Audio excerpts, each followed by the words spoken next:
Well, Chapter 4 of Dragon Ball Kakyoumi is right around the corner, and there are so many things we have to look forward to in this manga.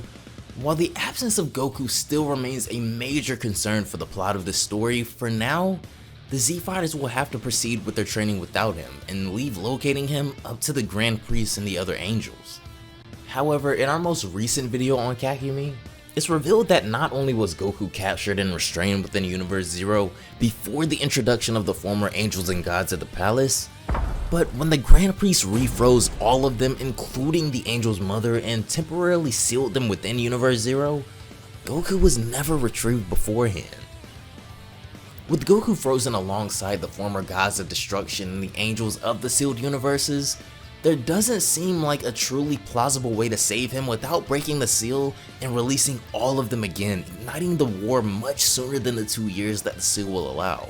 In this time, the Z Fighters as well as the God Realm are doing pretty much everything they can to prepare, including pushing their own training past limits they ever thought possible themselves, and even reuniting with a few particularly powerful friends along the way that will sure provide help in this multiversal level battle. Gohan, along with Vegeta, Goten, Trunks, Krillin, Yamcha, and Tien have all decided to take their training to a multiversal level as well, as their first stop in their quest for divine power and a unit strong enough to stand up to the God Realm brings them to Universe 9. Here we are, WHIS states, as the group approaches planet Calumet. We've arrived at the first destination, with Krillin replying that WHIS's transportation is much better than a taxi, but of course WHIS has no idea what that is really. How strange, Gohan says as he stands to get a better view of the incoming planet. This place seems to be made out of cotton and streams. Well, planet Calumet is indeed known to have a thick layer of clouds surrounding it, WHIS says. How thick? Krillin asks, to which WHIS replies that the cloud is about 3,000 kilometers thick, or roughly half the radius of the entire planet. All of a sudden, an opening appears within the thick cloud as WHIS easily parts the obstruction, allowing them to enter the planet's atmosphere relatively easily. Down below, we can see civilians under the singular light source created by WHIS as Krillin urges Gohan, Yamcha, and the others to come. No, it's okay. I get off at the next stop actually, Gohan says, as it seems that he truly does have his own plans in mind, but wanted to get everyone else situated first for these next 2 years. Ah, so you decided to go on and do that after all, Yamcha says, as Gohan confirms that whatever he had in mind that he told them about, that would be better for him. Well, good luck then, Tien says, as he, Krillin, and Yamcha prepare to descend. Hey WHIS, did you hear? Gohan asks, to which WHIS replies yes, and he's ready whenever he is. In the next panel, Krillin, Tien, and Yamcha are seen exiting the cube and descending onto a planet below, a planet thriving in darkness as the thick layer of cloud cloaks the entire planet. The first stop in the journey has completed, with even our Earthlings taking this very seriously now and preparing to put themselves through a type of training that they've never experienced, but it is what's necessary for what's on the horizon. As Gohan, Vegeta, and the children take off with WHIS again, the clock is ticking with each passing moment, weakening the seal on Universe Zero bit by bit. And although 2 years is the number that the Grand Priest gave us, should something happen to weaken him in particular, a catastrophe could commence much sooner than expected. The Z Fighters are on borrowed time right now, but insist on making the most of it, and if you guys don't want to miss Chapter 4 of Dragon Ball Kakyoumi as soon as it drops, then be sure to have those notifications on so you never miss an upload. Also consider leaving a like on this video as well, it really helps out a ton with getting us in the algorithm a bit better, and you guys seem to really love these stories especially. If you want to check out Dragon Ball Kakyoumi for yourselves, the link to Renko DBK's Twitter as well as the link to Kakyoumi's manga will be down below in the description box, so be sure to go check both of those out. Be sure to follow on both Twitch and Twitter to stay up with me and all Dragon Ball and anime related content, guys. But without further ado,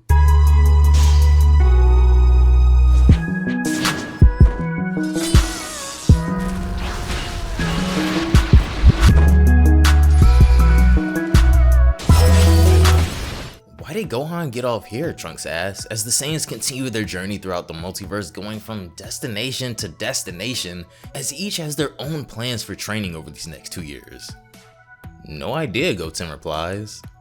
The next destination we see them arrive at is Planet Sadala in Universe 6, a planet filled with Saiyans, which is something Goten and Trunks have never experienced before as Vegeta exits the cube first. Wait a minute, you're a Saiyan, one of the other Saiyans says as he takes notice of how similar Vegeta looks to them. A Saiyan, Vegeta replies as he appears behind him and chops him in the back of the neck. I'm your prince, you moron.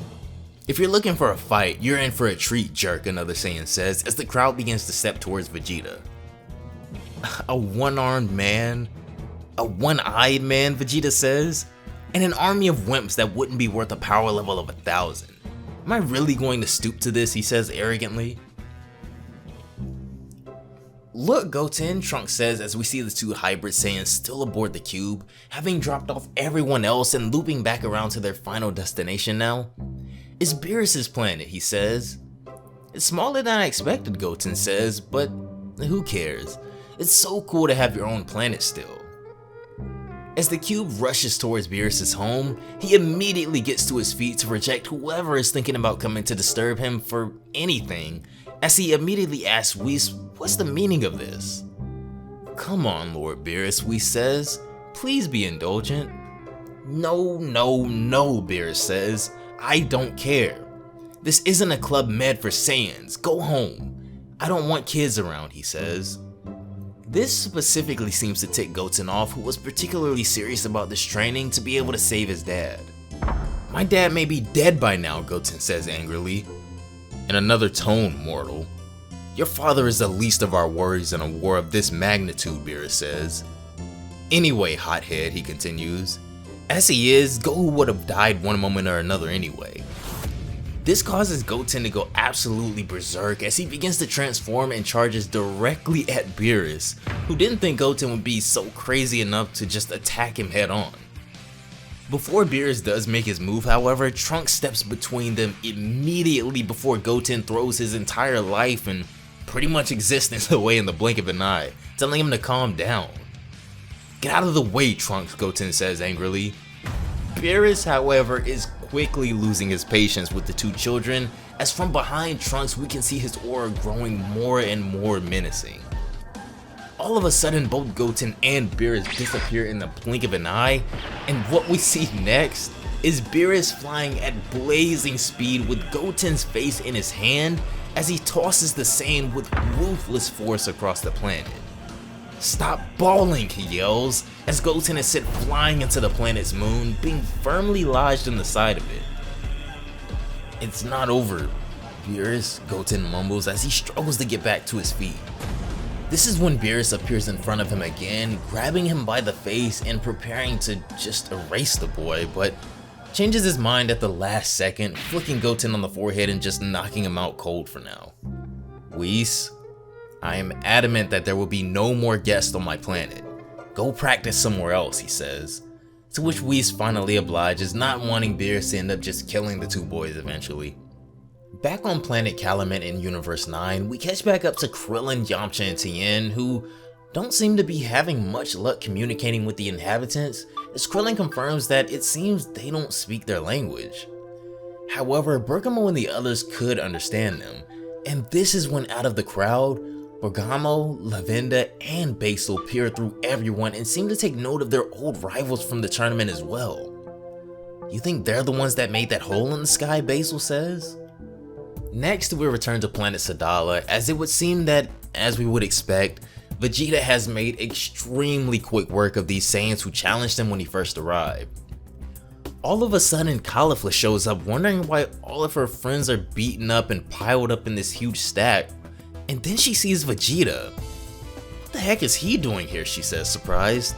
This is when we finally begin to understand the point of Vegeta showing up here as well now, as far outside of Sadala's atmosphere, a ship approaches very quickly as Jaco announces that they've arrived in Universe 6 finally.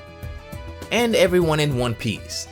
In any case, he says to them, as everyone gets their bearings back, on to planet Sadala now, he announces, carrying none other than Chile, Limo, Broly, and Bulma on board. Moments before, in Universe 11 however, a ritual took place that will shake up the course of Dragon Ball Super from this moment forth. Lord Belmont will not lose his destructive powers, Makarita says. However, she continues, he has been a god of destruction for over 3 million years, and the powers of immortality attributed to destructive deities last only as long as their reign. This is when we see Toppo fully fitted in the uniform of the god of destruction, as losing Belmont isn't necessarily something he wants, but it's time for him to fulfill his duty now too. Will I die? Belmont asks. Who knows? Anyway, I've already lived a very long time, even for my own species. I haven't told you enough, Belmont continues, but all 3 of you are great warriors whom I respect. I'm ready, Toppo confirms, as the ritual and exchange of power begins. With a single tap of her staff, 2 large statue entities appear as the ritual begins, extracting the divine energy from Belmont and transferring it and its immortality properties over to Toppo in an intensely dramatic scene. All of a sudden, something catches all of their attention as well, as another being just crash lands on the other side of the planet, alerting Dispo and Jiren immediately. Dispo takes off at once to see just who has landed on Belmont's planet unannounced, but he's more surprised than anything. Back at the statue as the ritual concludes, Belmont looks like he's been drained of all life as Toppo's new power gleams off of him. With his new power and immortality, Margarita asks Toppo how he feels now, to which he replies good. But upon seeing the state that Belmont is in, he rushes over in angst. Lord Belmont, he says, bowing before the corpse of his old master, beating the ground, fighting back tears as Belmont's lifeless body struggles to sit upright. This is when 2 beings return to the site of the ritual, however, as Dispo has picked up quite the visitor on his way back. The sight of Belmont stuns Dispo and also Gohan, who seems to want to take his training to the next level here of all places. As Gohan lays eyes on Toppo again, however, he senses a steep difference in his aura now as the 2 lock eyes for the first time since the tournament. I'm not sure I understand everything that's going on here, Gohan says, but time is running out. I think you have a lot to offer me, he says, as Chapter 3 of Dragonball Kakumi comes to a stunning close with God of Destruction Toppo being solidified once and for all.